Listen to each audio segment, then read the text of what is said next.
Gaudy.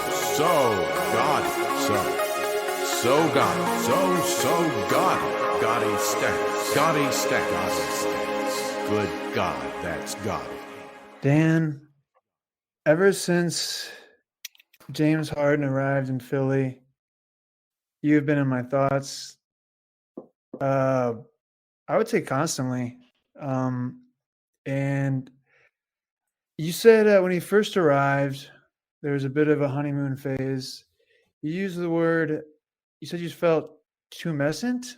I had to look that up, and I'll give you the definition. It says swollen or becoming swollen, especially as a response to sexual arousal.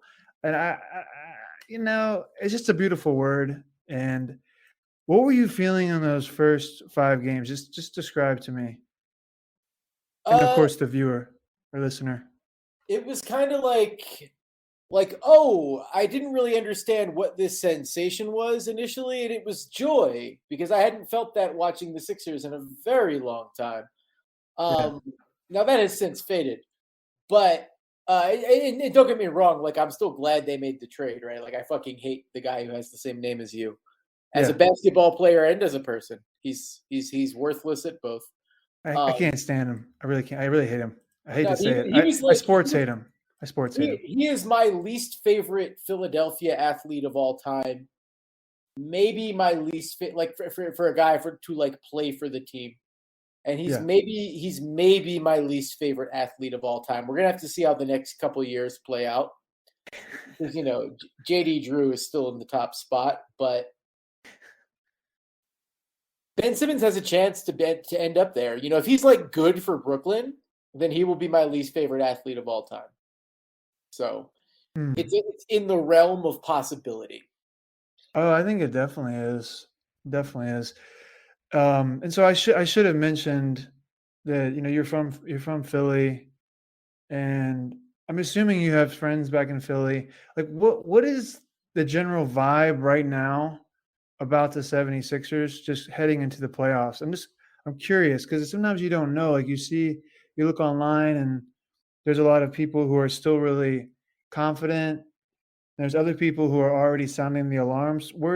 First of all, how do you feel? And then also, how do you think, what's the temperature in Philly right now, in your opinion? It's hard to say because I haven't been there. Most of my friends are everyone hates Doc Rivers. That's what the temperature is. Everyone hates Doc Rivers. I've been seeing a lot of that, yeah. Because he's really bad at his job. So, it's like he's earned it. All right. People aren't Philadelphia people have a long and storied history of being irrationally angry at people who are actually good at their job.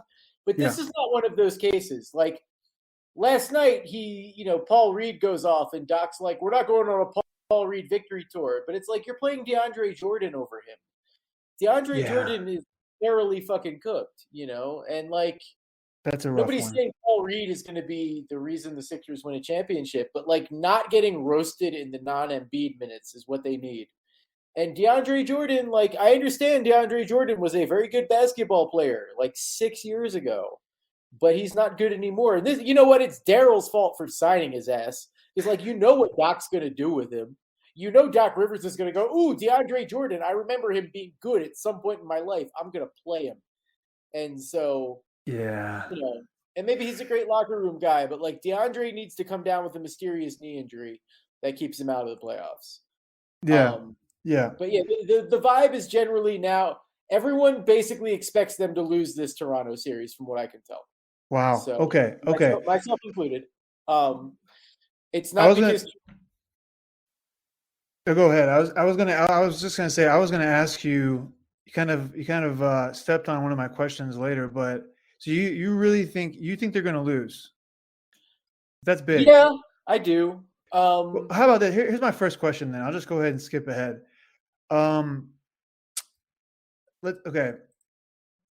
What on a scale of 1 to 10, how confident are you that they will win versus Toronto in this first round series? So 10 being very confident, 1 being not confident at all. 4. Okay. Okay. So I it's would less say- than 50-50 kind of like that's how you feel. Yeah, and like if it were neutral site, then I'd be over 50%. But they're gonna have to play several games in Toronto without Matisse Thybulle Yeah. Thybulle, and Nick Nurse is roughly 7,000 to 8,000 times better at coaching basketball than Doc Rivers. So even though they will have the best player in the series, possibly the two best players if Harden is playing possum, it's Toronto's really good, man. Like Toronto's good. There are guys on that team who've won a championship and know what it takes. Yeah. And the Sixers, like I said, Joel Embiid's incredible. So like anything, all of my pessimism could be ultimately upended by the fact that Joel Embiid might be the best player in the NBA. But that doesn't seem likely. And All right. like again, it's if James Harden has just been dicking around for a month and a half and then turns it on, which he's capable of, knowing James Harden, like that could be a thing James Harden decided to do, right? So that's possible. This goes into one of my other questions I wanted to ask you. So, do you enjoy watching James Harden play? In other words, do you like his brand of basketball, the lurching, the thrusting, the big beard into people's faces, the flailing? This is kind of a leading question. You can kind of sense how I feel, but he is. Let's be honest. He's one of the grandmasters of flopping, the Flop Academy. He's like a professor. So you know how I feel. But do you like watching him play? I don't like watching him score. I love watching him pass. He is a good passer. So he's a great passer. He obviously very much understands basketball. And, he was unwatchable for a few years because the NBA was like, hey, you can do this and score 30 points a game and we'll allow it. And he was like, okay, well, I'll do that. And that was a very unfun way to watch basketball. But, I mean, look, man, you're talking about somebody who spent the last 3 years watching Ben Simmons, who is maybe the least fun player to watch on offense in the history of the NBA. So if like he's on your favorite team, if you're indifferent, then he'll make some nice passes and he'll throw down some good dunks and all. But like, as someone who was rooting for Ben Simmons, like that was the worst experience of my life as a sports fan. So, and the Sixers aren't even my favorite Philly team, but like, it just like why aren't you doing this? Why aren't you better? That type of deal. And like he's just like, I don't want to be. And it's like, well, that's fucking terrible. I want you to be better. Yeah. Do good things and stop doing bad things. Right. Yeah. But it's like you have all this talent and you refuse to use it. And like, okay, I understand you're not going to be a great 3-point shooter, but like you could be competent enough to expand your game. But it's like, oh, you don't understand basketball if you want me to get better. Like, motherfucker. But he's unbelievable how like his mindset and this whole mental health thing is so weird. Like I don't know what to believe. Like I want to obviously like to support someone who's going through trouble, but a cynical part of me doesn't believe it. I just think he's using it as a cynical ploy to get paid without playing for this, or he was doing it as a cynical ploy to get paid while not playing for the Sixers and get on a different team. I don't want to get into a lengthy discussion about that, but I mean that it's just really weird, mysterious, shady stuff coming from him. Not a fan.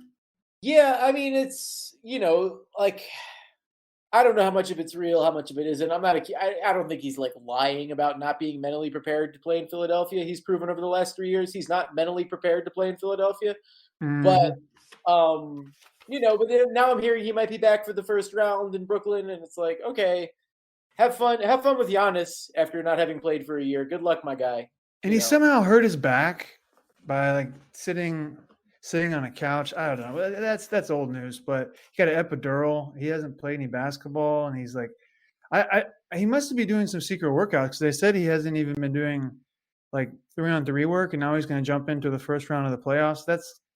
I wanted a Nets 76ers matchup so badly, but We'll see. Maybe we'll get it later, but that just would have It been. wouldn't happen until the conference finals at this point. So Yeah, that's true. It probably won't happen, but okay. So you answered the James Harden question I had.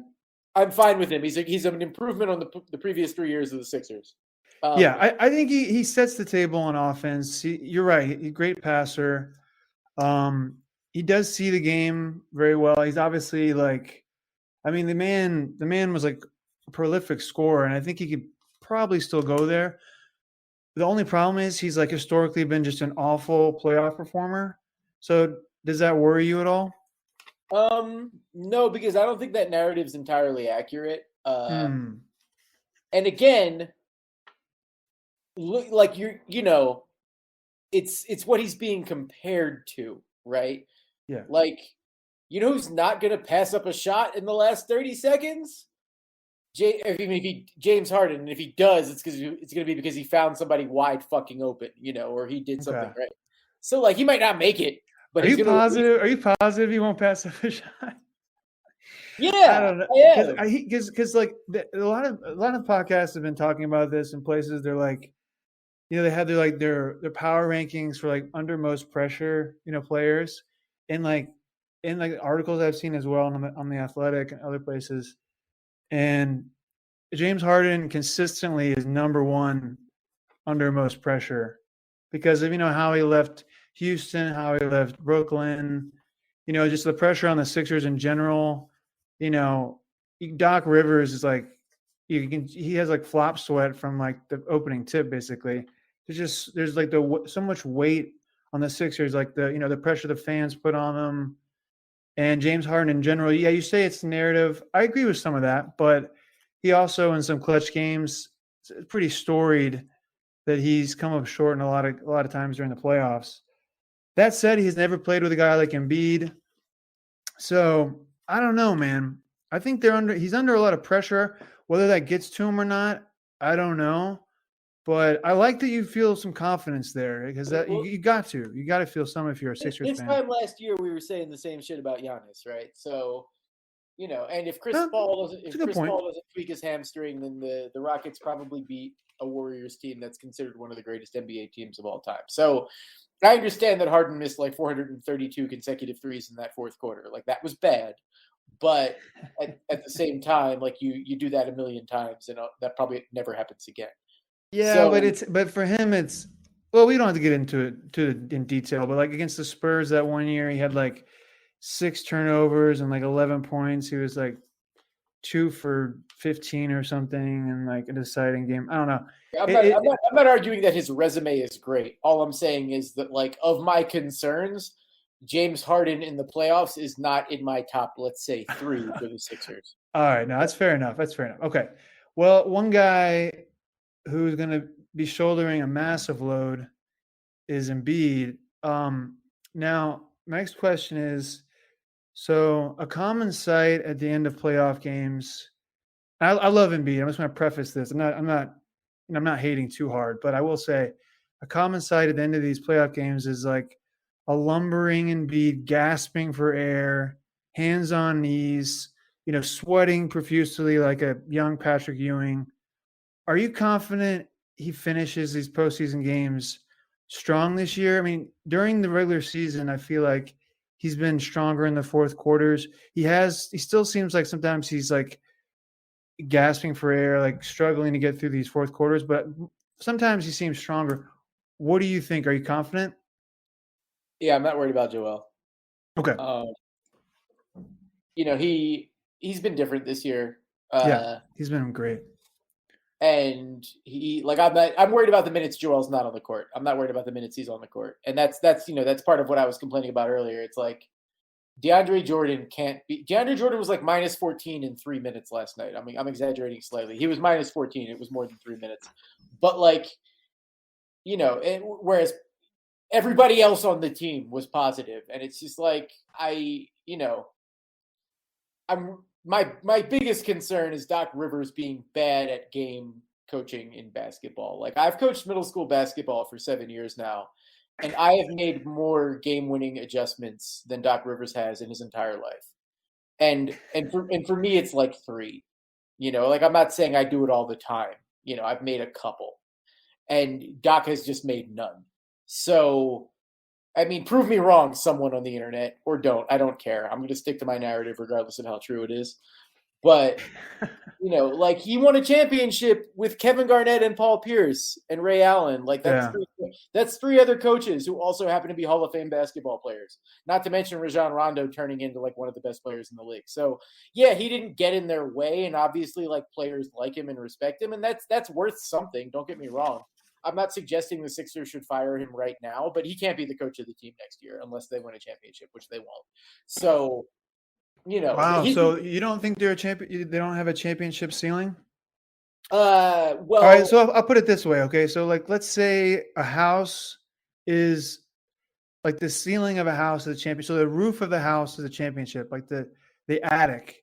All right. And then you got like the second floor, and then you got the first floor, the living room, second floor, the kids' bedrooms and stuff, or like your bedrooms. Then you got the basement. It's like no championship. So where are they in the house, in your opinion? They're walking up the basement steps and their head is above the first floor. Okay. So like if we were rounding to the nearest whole number, their percentage chance is 0. But it's like 0.4%. Wow. So okay. That's much. I would have thought you would at least go up to like 10% or 20. Fuck no. 10%? Are you fucking nuts? But I mean, they got Embiid. They got the scoring title. Yeah, there is a first center to win the scoring title. There is a 1 in 200 chance that Joel Embiid is so goddamn good that it doesn't matter. 1 in 200. And that's what it's going to take. It's going to take him scoring 40 points a game. Unless James Harden has been playing all of us, which I guess is possible. Like they have to overcome Doc Rivers. They have to overcome the backup center minutes. They have to overcome the fact that they don't have the shooters. They have to overcome the fact that the Eastern Conference is loaded. Like it's not like the Sixers, are a good team that could cruise through the Eastern Conference. Like the Eastern Conference is incredibly good. So like Brooklyn's the fucking 7 seed. They have Kevin Durant, And granted, like either crazy. Brooklyn or Milwaukee will be gone after the first round, but like whichever team wins that series is going to be like, well, fuck it, we're going to the championship now, and they're probably not wrong. So, I mean, look, 0.4% is probably a little low, but it's not higher than like 2%. It's not better than a 1 in 50 chance. Wow.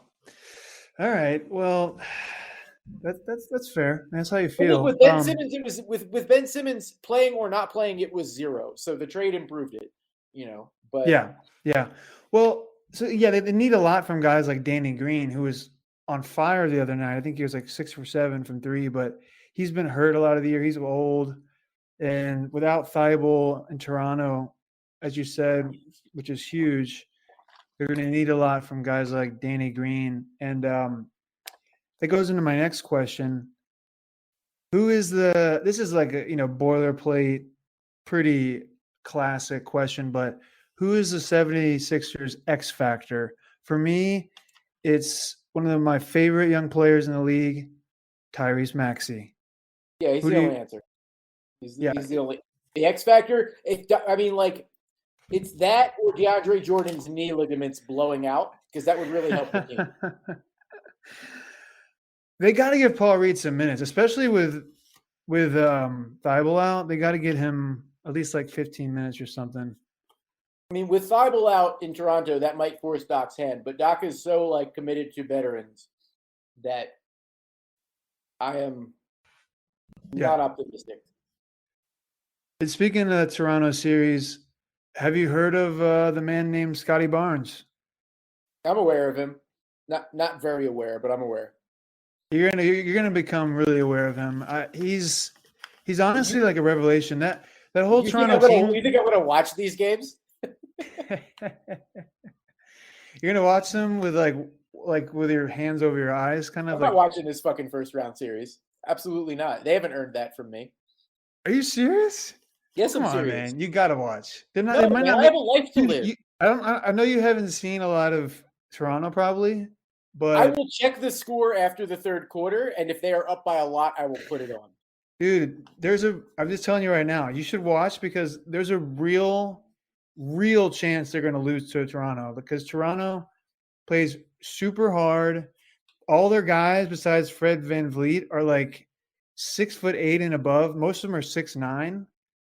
Like they're just like interchangeable lineups of like 6'9", super athletic, great defender players. And Pascal Siakam has just lit the 76ers on fire, especially the last time they played. I think he put up like 40 or something with like almost a triple-double. You should watch because they might not make it past the Raptors. Ben, this is why I'm not going to watch. Why but don't you want to see? Why would I want to see that? Fair enough. I'm just saying, man. It might be the last time you get to watch them until next year. I mean, don't you? I know it's a love-hate relationship with this team, but just saying.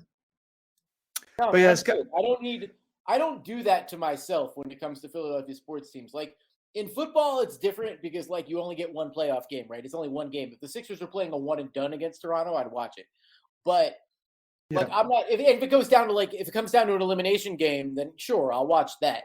But like I'm not watching game one of this fucking series. You know, I might tune in for a bit, but I'm not going to sit down and watch the whole thing. I have other things to do with my life. My spring break is coming up. I'm not going to ruin my goddamn spring break watching the fucking Doc Rivers Sixers. You kidding me? Dude, absolutely not. When you watch the Sixers, idea how hard this year has been as a teacher? It's been so hard. You think I'm going to watch the Sixers after this? Are you nuts? Fuck no. I'm going to sleep for 12 hours a day. I'm going to play video games. I'm going to drink some beer. I'm going to hang out with my girlfriend. I'm going to ignore this fucking basketball team. Do they get you? Did they really stress you out? Did that team can you feel your blood pressure and your heart rate going up when you watch the Sixers? I am angrier at you suggesting that it's crazy for me not to watch it than I am at actually watching them. Like, again, they're way better. I said after the Hawks series, I said I'm never watching them again with Ben Simmons on the team, and I didn't. I didn't watch a single game until he was gone. But the idea that I need to watch Philadelphia sports teams to enjoy Philadelphia sports teams is absurd because usually the exact opposite happens. So, like, again, if they're in a game 7, I'll probably watch that, but I don't think it's going to go well, you know? Yeah. Like, if they're up, you know, if they're playing – even if it's game 2 and they're winning, I'll probably tune in. But, like, this team is not a source of happiness for me. And I thought they might be early, and certainly parts of it are. But, like I love Tyree. I love Maxey. I don't hate James Harden. I love Joel, obviously. But, like, I'm going to watch this team, and I'm going to go on Twitter, and we're all going to be mad at Doc Rivers. And, like, I don't need that in my life right now. You know? No, I feel you. It's stressful. It's stressful because – they have broken your heart so many times. And Doc Rivers, I don't even want to get into his history of like coaching mishaps. And you touched on it earlier. I mean, Shaq once called Stan Van Gundy the master of panic. And I think it was such a biting, just mean insult, but kind of poetic in a way. I think Doc Rivers is the heir apparent to that. You know, you just don't feel steady with him at the helm. There's a sweating, there's the hoarseness, there's the weird gait, walking around, shouting. Okay. It's just. Okay, so I have a question about that. Was Shaq saying that Van Gundy himself was panicking, or was he implying that if he was your coach, you were panicking? I think he was like, he's the master of panic in that he wields it like almost like a weapon. Like he's panicking, and also he's making everybody else panicking. It's like, you know, if you have a leader who's like freaking out all the time, like shrieking and like just, you know, seems really unsteady and unstable, then it kind of rubs off on everybody else. And, you know, that's kind of I think that's what Shaq was. I never heard him explain it, but that kind of led to Stan Van Gundy getting fired. Then Pat Riley shows up and takes them to the promised land as a coach. I can't agree with that because I feel like Doc is too arrogant to panic. So Doc's like, I'm not doing anything wrong by playing this guy who's 43 years old. You know, I don't know why we blew that lead, that 3-1 lead against the Hawks team that had no business beating us. Like, it's kind of what he does. Like, that's what he did in the bubble when the Clippers were melting down. He kind of just sat there and like let them. He like had his his arms crossed, and he was just watching them melt down and like, this isn't my. I have no control over this. I'm Yeah. just a bystander to my own failure. Right. It's not his fault. He's Doc Rivers. He's Ubuntu, whatever that means, like he's not taking any responsibility for them being shitty. And it's not all his fault. Like Ben Simmons was really bad, and like you blow a 25-point lead, that's not all on the coach. It's not.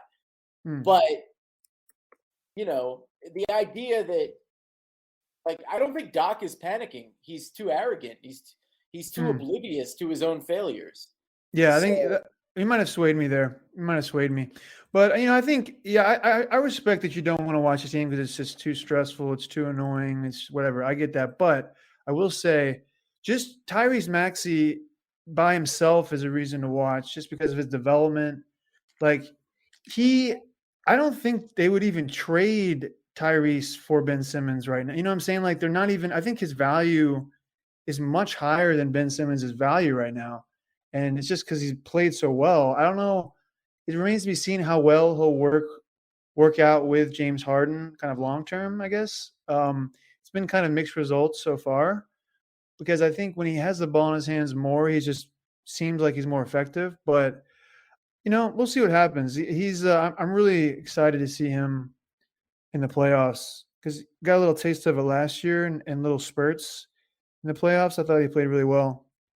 Yeah, well, I mean, I say I'm not going to watch this team, but like we could get into the first quarter of the first game and Maxey could be doing something special, and then like I'll turn it on. But yeah, they have to earn it back at this point because they haven't done that. I feel you on that. I feel you. Yeah, it's there's a lot of history, a lot of baggage with the Sixers. I get it. So this question, next question. It might be hard to answer, but I guess like right now at this moment, because a lot of this hinges on the playoffs. Do you think like should Philly give James Harden that 4-year, $200 million extension that he's going to want? That's kind of assumed that they'll give him. I can't answer that without knowing how far they go this year. That's fair. Because if he plays like he's played the last 2 weeks, then no. But if he's just like, I was just sort of staying in shape. None of this shit really matters. And then he goes and averages 30 and 10, then sure. Yeah. But there's no way the end of that contract ends up good. So that is concerning. Yeah. I think he'll age well enough in the sense that he can still make old guy passes and like shoot threes. I think so too. I think, he does kind of have that like old guy YMCA game where he can kind of, if his jumper's on point, then he's much more effective. It's just like if the jumper escapes him, then that's when you see those horrible shooting games. If he can't get by people and he's not drawing fouls and his jumper is not locked in, then there's trouble. But, this first round series, Embiid's going to be such a load for the Raptors, even though I did say they're great at switching. They have a lot of interchangeable pieces. They don't have anybody with the size to body Embiid. So, maybe Harden will just force feed Embiid. Embiid will be averaging like 40 points a game or something. Like, crazier stuff has happened. That's possible. It's Joel Embiid's going to be the best player on the court against Toronto. And he'd probably be the best player on the court against Boston or Miami or, any team that isn't Brooklyn or Milwaukee. And one of those teams is losing in the first round, assuming Brooklyn wins the first play-in game. Now, Brooklyn could be real savvy and fucking lose and go, we'd rather have Miami than Milwaukee. And that would be because if they lose the first would they really do that, do you think? Probably not. But if they lose the first game and then win the second, then they'd be the 8th seed, right? So that's so interesting. I never even thought about that. That's so you're right. Then they could go, well, fuck it. We'd get Miami, then either Philly or Toronto, and then we'd be in the conference finals, That might that's interesting. I don't think they'll do that, but I think that might be a good strategy. I don't either because I think they might want to get their most difficult opponent out of the way first, So yeah, and they're also playing KD and Kyrie like 40 minutes a game. So those guys need like an extra day of rest. Like Nash has been grinding them into a paste. I love Nash, but since he's left Phoenix, I don't know. He's been a little like snake bitten, and You love Steve Nash? What's that? You love Steve Nash? You specifically, you Ben Simmons. This is going to be news to anyone listening to this, which is like people, all of whom know both of us. So yeah. It's a surprise indeed, but his turn as a coach in Brooklyn has been kind of odd, and it's just he's just grinding those guys. Those guys, their first round matchup, they probably will beat Cleveland, even though I think Cleveland's gonna throw the kitchen sink at them, and who knows what can happen. It's gonna be a crazy game. And then the Brooklyn home crowd sucks, so I don't think it's like great that they have home court advantage or anything. But if they do end up playing Boston is fucking awesome. Like they've got two guys who can guard Durant, two long wings. You know, they've got Marcus Smart can guard Kyrie reasonably well for part of the game, and they've got some other good defenders too. Derek White can shift over, and they just rely so much on KD and Kyrie. They play them like seriously, like over 40 minutes a night for the past like 2 weeks. That's the way it's going to be more so in the playoffs. So they're going to wear those guys out. I just don't think they can keep it up, but we'll see what happens with that. I think that Philly, if they played Brooklyn, Embiid would just feast on Brooklyn's front line. Brooklyn's defense in general just sucks. But yeah, I think Boston will probably take care of Brooklyn too. That could be famous last words, but Boston's just been fucking awesome. Like I was totally thrown off by how good they've been. It's been pretty wild. I would not bet on Boston to beat Brooklyn if my life depended on it. Not even fucking close. Well, thank God it doesn't. Thank God it doesn't. And like, you know, Robert Williams being hurt is a problem. Yeah. Kevin Durant would be the best player in that series by a country fucking mile. I don't believe in Jason Tatum. Wow. He's good, don't get me wrong, but like he's not fucking Kevin Durant and he's not Kyrie Irving either.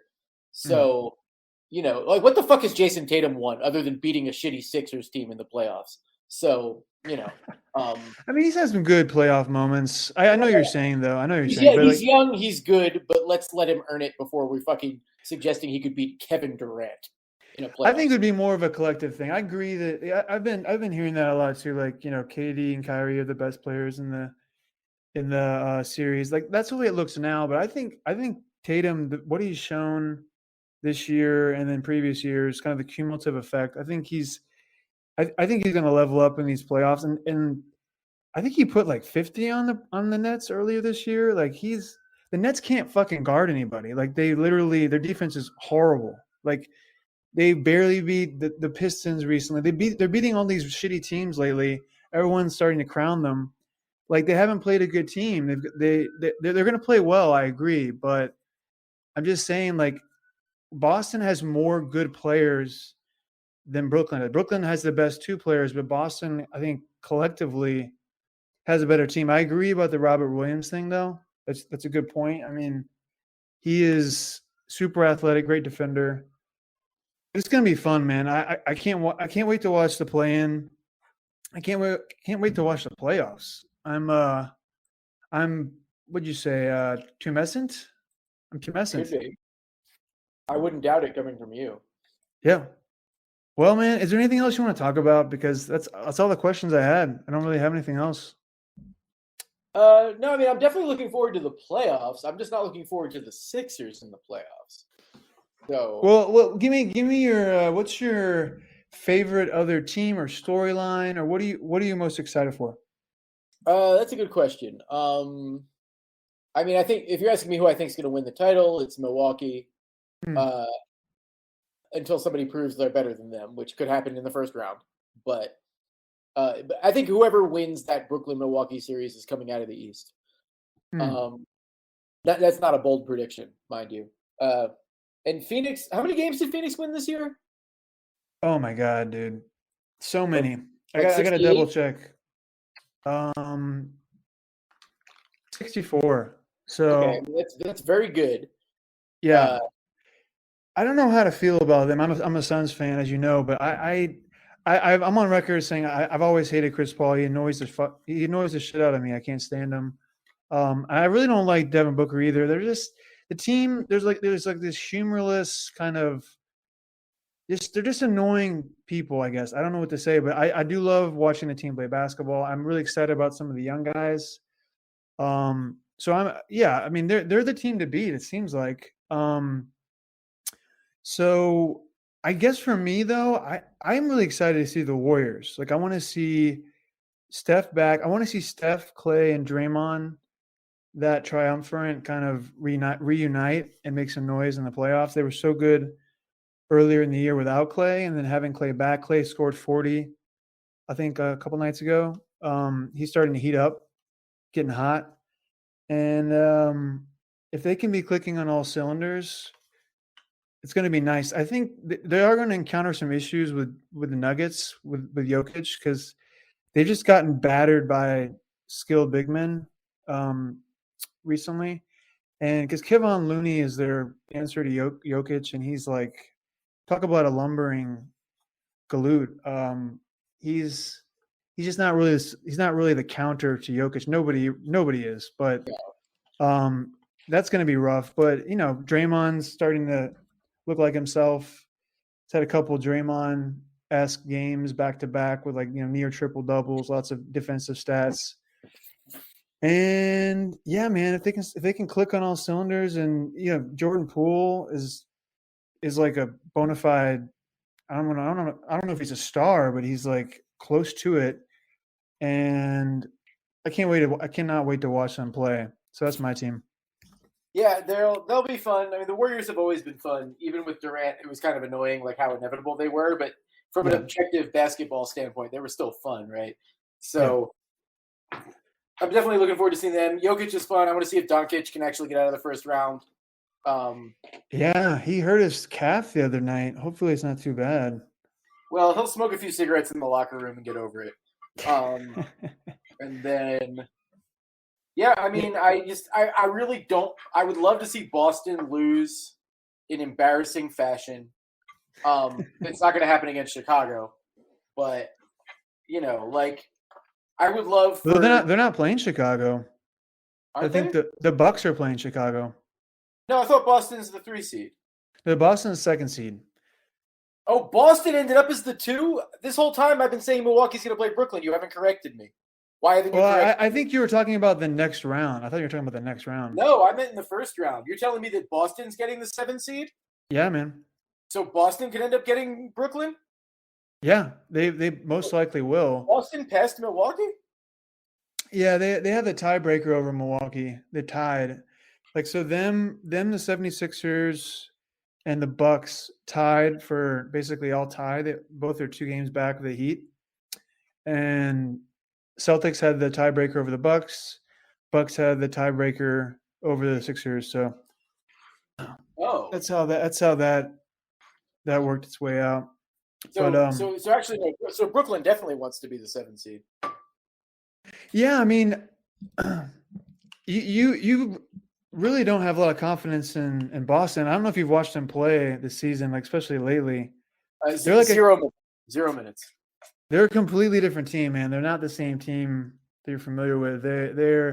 This coach has them in a much better spot. So honestly, they've played Milwaukee really tough.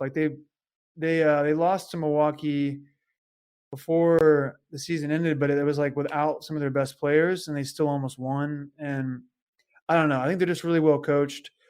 I'm not sure if Nets. I think Nets are just kind of we just want to get as high as we can get, and then we'll play whoever, because either way, it's going to be a tough series, and they're not going to have home court. And I think they would almost rather play the Bucks because Kyrie, the whole Boston history and everything, he doesn't play as well in Boston, I think, recently. Maybe I'm just making that up, but I don't know. I don't know who they want to play, but yeah, they're going to face Boston's most likely going to face the Nets unless they lose to the Cavaliers. And if the Cavs beat the Nets, that's going to be a crazy upset, honestly, in my mind. And they'll have no shot against the Celtics, I think. So No, definitely not. So I would. Okay, so I will watch the Nets play Boston if it happens because I would really enjoy seeing Kevin Durant lay waste to the Celtics, who I despise because they're a Boston team because there's nothing likable about them except for maybe Jaylen Brown. So, You don't like Daniel Tice? You don't like who else do they have? Yeah, they're just kind of vanilla to me. I don't really have an opinion. yeah, Kind of indifferent. I've had enough Boston Celtics and Boston success in general as a sports fan for the rest of my life. So, Yeah, you know, no, I feel that. They are due for some regression to the mean, which is like a Boston team does not win a championship till we're in our 80s or dead. So, well, they've anointed Jaylen Brown here, or I'm sorry, Jason Tatum and Jaylen Brown. So like it's basically this is a pretty important year. If they do lose in the first round, some heads are going to roll. I don't know what's going to happen. They probably will break up. They could break up the team. Honestly, I don't know. Unless it's like a 7-game series, like super competitive. You know, I don't know. But this new coach is good. I'm going to mispronounce his name. I think his name's Ndoka, and he's a former Popovich assistant coach, Spurs assistant coach. So they're a good team, man. They're strong and they're pretty deep, even without Robert Williams.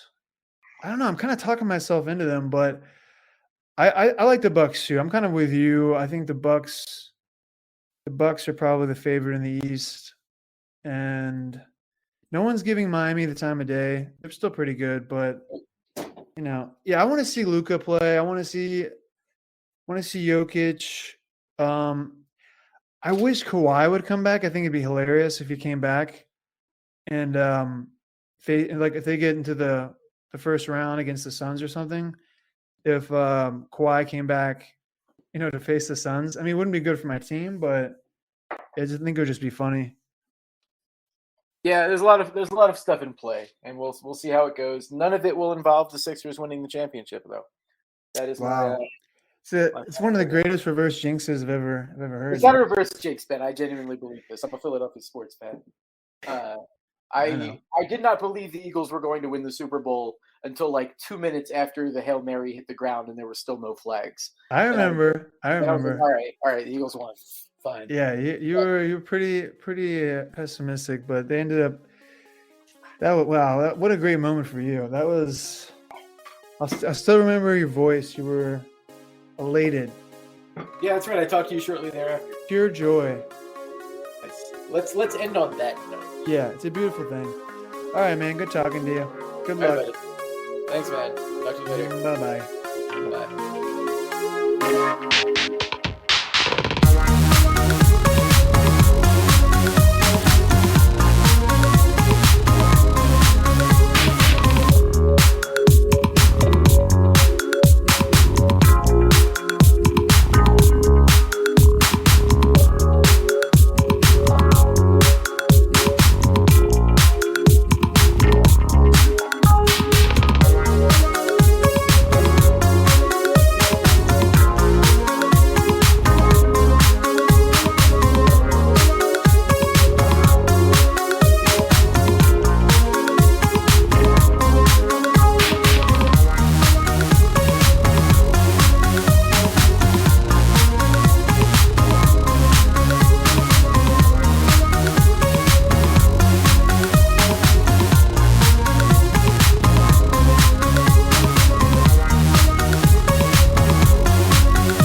So God. Gaudy stats. Gaudy stats. Gaudy stats.